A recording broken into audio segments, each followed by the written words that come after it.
twayaona. Leo watu wanashindana majumba yao kurefusha. Yote Mtume amesema, sasa leo yameshafika. Kina mama wamejaa sokoni, wamekuwa simamizi nyumbani. Zote ni dalili za kiyama, jamani, tuzindukeni.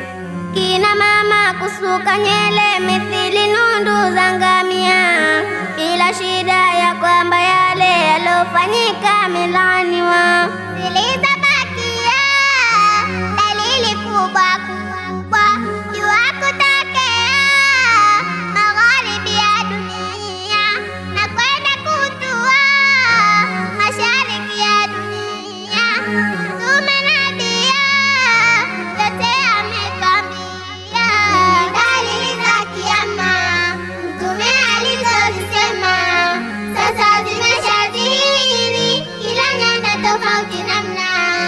Nasihi Dajjali atafika na sifa kamili zimewekwa, umma kuja kupotesha na tena pabaya kuweka.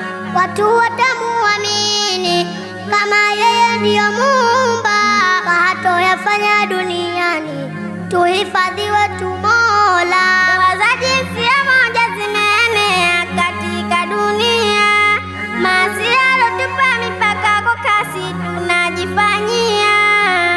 Nini tunatarajia jamani? Toba tuombeni kwa jalia, kiama kina